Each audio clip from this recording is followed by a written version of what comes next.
719. Exclusive. What's good, James Baldrick, founder and publisher of 719mag.com, 719 Magazine, Southern Colorado's music scene. We got J-Dub the Ruler here at AML Studios for this exclusive interview.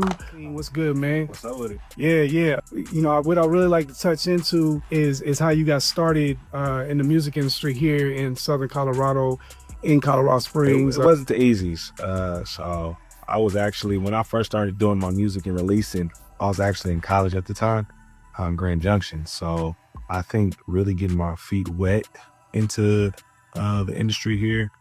Chiba had I think it was like Chiba's joint at the time.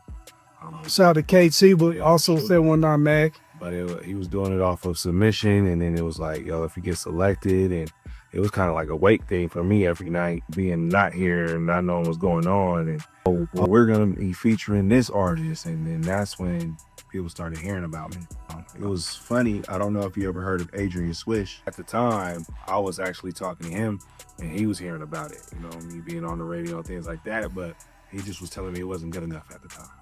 What year was this when you started linking with Adrian and all that? I want to say 2012. So you've been grinding for over a decade at least, just out here with the music. Yeah, correct. Sure, yeah.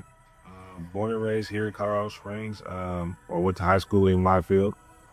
Graduated there, athlete, scholar. Went on to go to college up in Grand Junction, like I said, Colorado Mesa. Shout out to Mavericks, you know what I'm saying, Mab up. But from there, I mean, here's the bread and butter for me, you know what I'm saying? Home is home. It was football, winter, basketball, spring, track. Me not being a traditional scholarship athlete, coaches kind of try to dig into what you got going on campus, you know. I was already performing up there. I was already doing shows, but I was in the gym just as hard as any of the players were. So of course they seeing me as being, hey, he's always here. As soon as they started digging into who I am, that, oh, so we heard you do music, you know, how are you gonna be able to balance both? And they actually had a few athletes that came through and did music as well. And they were kind of like, yo, you know, we kind of want to shy away from it because what if something pops off for you? Yeah. And I, you know, at the time, music wasn't my first passion. So I'm like, don't worry about it.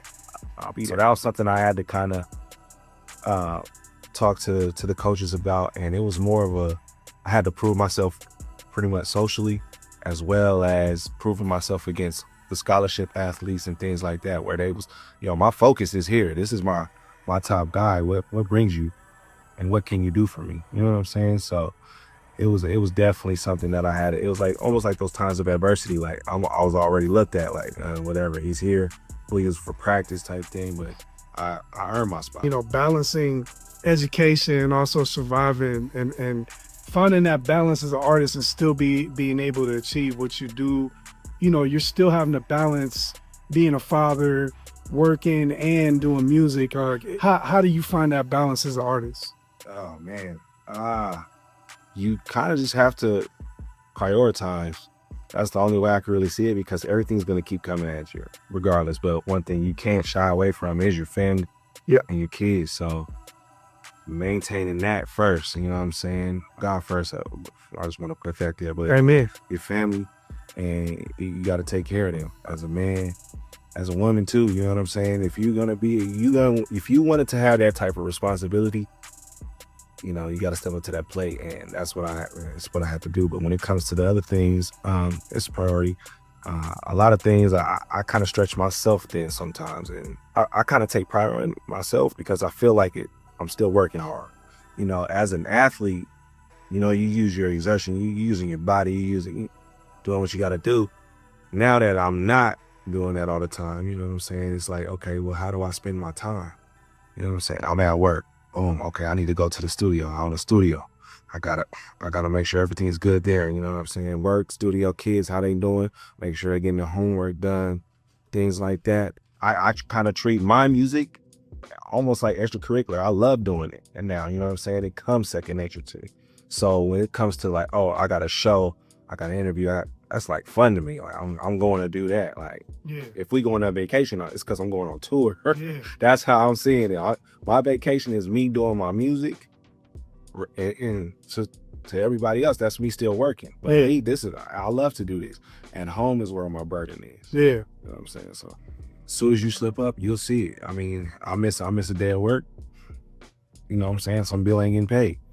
You know, if I don't make it to the studio, that record doesn't get cut. Like I said, it's like a balance. You just have to have that balance, or be good at communication. When would you say is the first time you actually laid down a project? If you could talk on that. So my first project, it had to be my hardest because, you hear so many different things, especially coming from the sports background. Like, what are you doing? Why are you talking like this? It's a fine line because they try to make sure that you're so clean on media. And then, you're getting into talking about things that's going on in your life and females and drinking and partying and stuff like that. It's kind of like one of those things where you need to be careful. So I'll say back in 2012, I got in with my guys from the upperclassmen. We was all students on campus, but they really had motion to and from Atlanta, LA at the time. Like, they was doing things and I was the big sports guy, and they're like, hey, you need to come on. Like, So is that when you first started recording? yeah, that's when I started recording. It was kind of like, I'm trying to get in there with y'all, but I'm still focused on my sports. And they're like, it is what it is. And I saw them moving and making moves and doing that. And then it kind of split up. That's where one of my best friends come from. Ty class.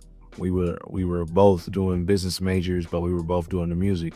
We kind of tied in, started a clothing brand, Class. It's been growing ever since then. But I put out 2 different mixtapes back then between 2012 and 2018. Well, I'll say 2017 because I officially dropped a project with Class in 2017. A few different labels reach out, but we were new. We didn't know what we were doing. There was a lot of hype going on. There was a lot of Denver hype going on. I think this is the same time when Trev's getting signed. It's like, With Cash Money? yeah. Yeah. So it was like a whole thing. Like, it was so much stuff moving around, and we were just trying to get together and make what we had and push it to the masses. But it was just so much going on, and we couldn't get everybody on the same page. So we took it straight down. And I went on to do a solo project, my first solo project, to be released on all DSPs in 2018. So it would kind of make me seem like I was a brand new artist. I already been dabbling in and out since 2012. Well, tell us about Get Back to It, how that came about. So Get Back to It. Bruh, we gotta get back to it. Get back to it, player. Get back to it. Gotta get back to it. Get back to it. Get back to it. Bruh, Get back we to gotta it. get back to it. Get back to it. Get back to it, player. Get back to it. Get back to it. Gotta get back to it. Get back to Bruh, it. we gotta get back to it. Get back to it. Get back to it, player. Get back to it. Bruh, Get back to we it. gotta Gotta get back to it. Get back to it. Get back to it, player. Bruh, we gotta get back to it. We gotta get back to it. Get back to it, player. Back to it, Get back to it. player. Gotta get back to it. Get Gotta get back to it. back to it. Gotta get back to it. Get back to it. Enough! Let's get back to it, man.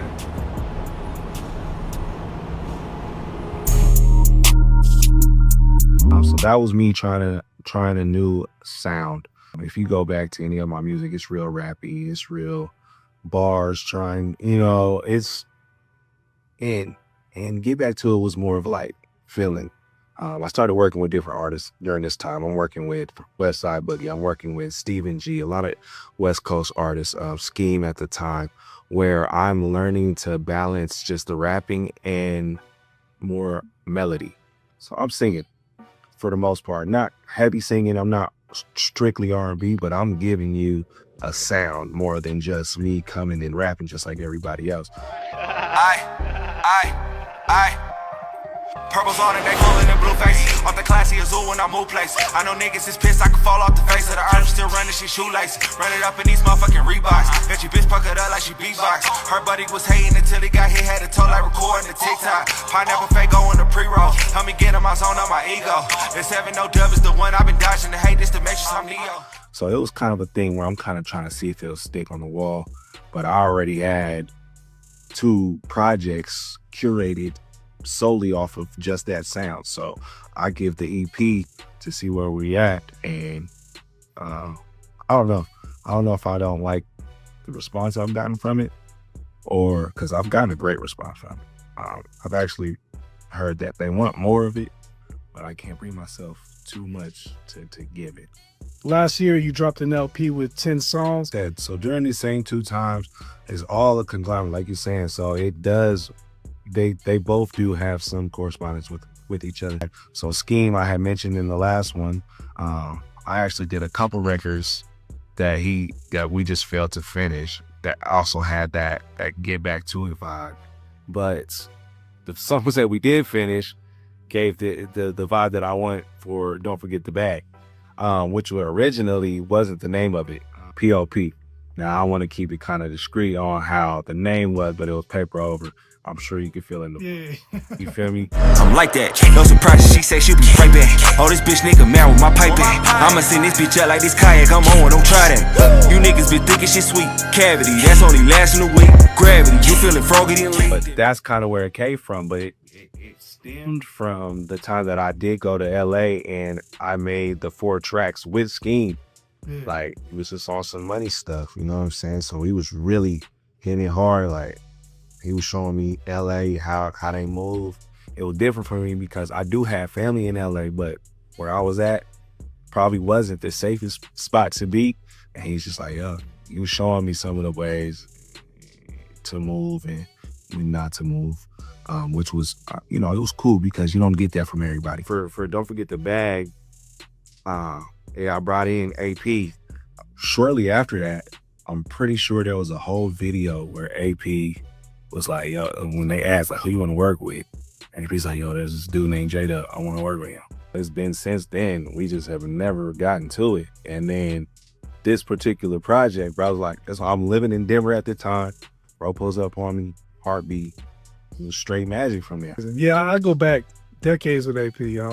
We've been seeing your apparel all over the city, all over the region, the 7. Then what's the vision behind your brand, the 7? The 7 was just something I used to call the Springs growing up. So I think I really spoke it into existence when I was, working on my sound and my craft. I think I have a song back in 2014.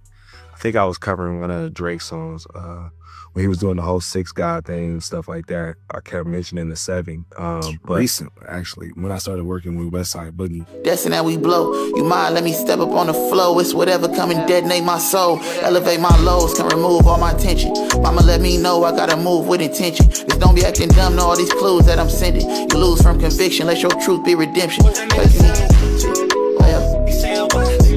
your nigga, cut him off, yeah, off brand. Call your nigga, cut him off, yeah. I got in touch with Reddy Jackson. He was wearing it during the championship. Yeah, bro, I saw that. And during the parade. And you got this show tomorrow. Yeah.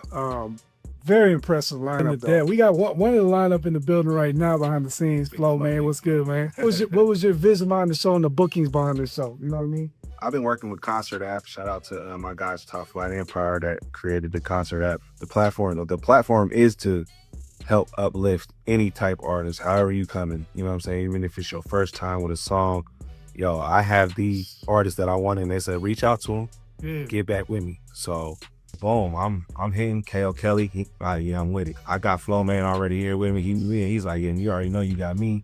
KC, I had to hit him through KO. I'm just like, yo, we trying to figure out where you been at. And like, hey, I think this would be a great opportunity. So come on with it. And then PG, I've seen him doing his thing over throughout the city. I'm like, hey, bro, I want you to come rock with me. I don't care how it comes. And that's crazy. I see a lot of these artists right here in the studio, all at the same time almost. You know what I mean? Like when we was doing the Camp 719 last year, 80% of these artists that you're talking about, right here in the studio all together, just cooking, you know what I mean? And to see that here in the 719, it really helps ignite the scene. Check this out, footage from JAYDUBTHARULER's headlining show, Black Sheep. I needed aquarium floors for all of these drugs. Mayflower whip.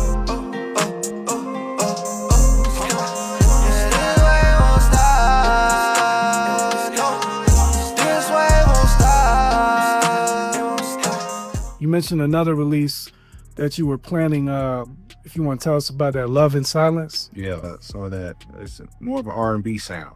Kind of where a lot of the music that I made for this project was based off of feeling. It wasn't pre-written. Yeah. You know what I'm saying? 90% of this came from, hey, I hit the engineer up. Let's go to the studio. Now this is middle of the night, whatever time of the day, we were just free. And all we did was come in here with a stack of beats, turn them on. And most of the ideas came from me just playing on the mic, freestyling. Then we kind of curated how the song would go after. So it's definitely built off of feeling, built off of emotion. I think that's probably the hardest part for me, is giving that to the people. I know you got another show with a Cash Doll, 42 Dub. There's definitely some artists involved with that too, including yourself. Yeah, oh man, that's gonna be super lit, super dope. Shout out to The Face ENT. Bank Teller was good. You know what I'm saying? Big Bang. Also, you know, you got Kenny, Eric Hicks, Kendrick Washington, everybody that was looking out for me. That even told me, mentioned me. I'm bringing the city out. Yeah. So that was my plan, was to bring the city out, because I feel like that's what the city needed. Yeah, and Nuke coming with me too, so it's gonna be major. Shout out to PG Nuke. Ay, I got LA in my bloodline. Don't get nicked, my niggas told Candace and they in the feel like a drum line. Oh, that's your bitch, now she for the gang. She wanna hang around like a clothesline. Let her, ay, do it, ay, let her, ay, do it, ay, let her, ay, do it, ay. As far as the next 6 months to a year, what you got cooking, what you got planned, man? So I've been really embedding myself here in the studio. This is my, I guess, yeah, next month will be my actual first year of running AML, being the whole owner of it. But I have plans for expansion, and they're gonna be big. So I got some big plans for the studio. I got a couple projects to drop. I got a tour lined up that I need everybody to tap in for. What would you say some of your accomplishments have been in the past year or two that you like to mention? Becoming an owner of a studio, I think, is my prized possession right now, besides my kids and becoming a father. I got both of those going on, but Amen. Thank you. Being on the ownership side of a studio is a lot different than just being an artist. Being able to touch so many lives has been like the greatest, I feel like, achievement. Yeah, I got a few engineers that I think the city gonna be moving out here. So That's dope, man. and You also nominated for Denver Spotlight Award I was, yes. for the studio. Yes. So No. Well, I mean, just the fact that you're nominated, man, that's pretty big, especially in a whole nother city. there is a team of individuals that I got behind me, and I think the biggest thing that they bring is keeping the fire under my eyes. Yeah. Sometimes you need it. Like you said, there's a lot of things for me to balance. And for some of these guys, they're like, there is no other artist bigger than you. There is nobody that's doing what you're doing. Like you said, sometimes you need some people to remind you where you have been and where you need to go and where you're at now. And it gets hard. It gets hard because you see where you are, but a lot of times it's not where you want to be. Everything comes with its ups and downs. It's yeses and nos. You just got to stay up to date. Yeah, with the times. But you have to. Life happens, right? Yeah. Life happens. But someone else is still experiencing life. And if they can't snap you out of it, you know what I'm saying? Or like, yo, what's going on? At least encourage you to get back out there and do what you got to do. I think that's what I kind of rely on my team for the most. Shout out to 719 Magazine. Y'all been rocking with me since we did a headline, my first headline out here. Well, not my first headline. That was March 18th, but the second one that I did, we did your guys' soft launch. Yeah. That was love, beautiful, the poachers. I got a lot of dope talent with me. I got 719 Magazine doing a soft launch that night. Hey, they really over here covering Southern Colorado's music scene. And you know, I'm in it. Let's get it. Nubu Dispensary. Shout out y'all. Y'all really came through for me. Biggest sponsor tonight. Goldfish Kicks. Shout out Goldfish Kicks. Established Cash. And of course, AML Production Studio. Y'all here with me live. You gotta put money into yourself. And the 7. Can't forget the 7. We're gonna have a whole lot of 7 stuff. Make sure you come get some merch, all right? Yeah. We appreciate you invited us through, man. Stay tuned For more from JDub the Ruler, 719 Mag Live, 719mag.com. Appreciate you having us, bro. All right. 719. Exclusive. Dirty Limelight.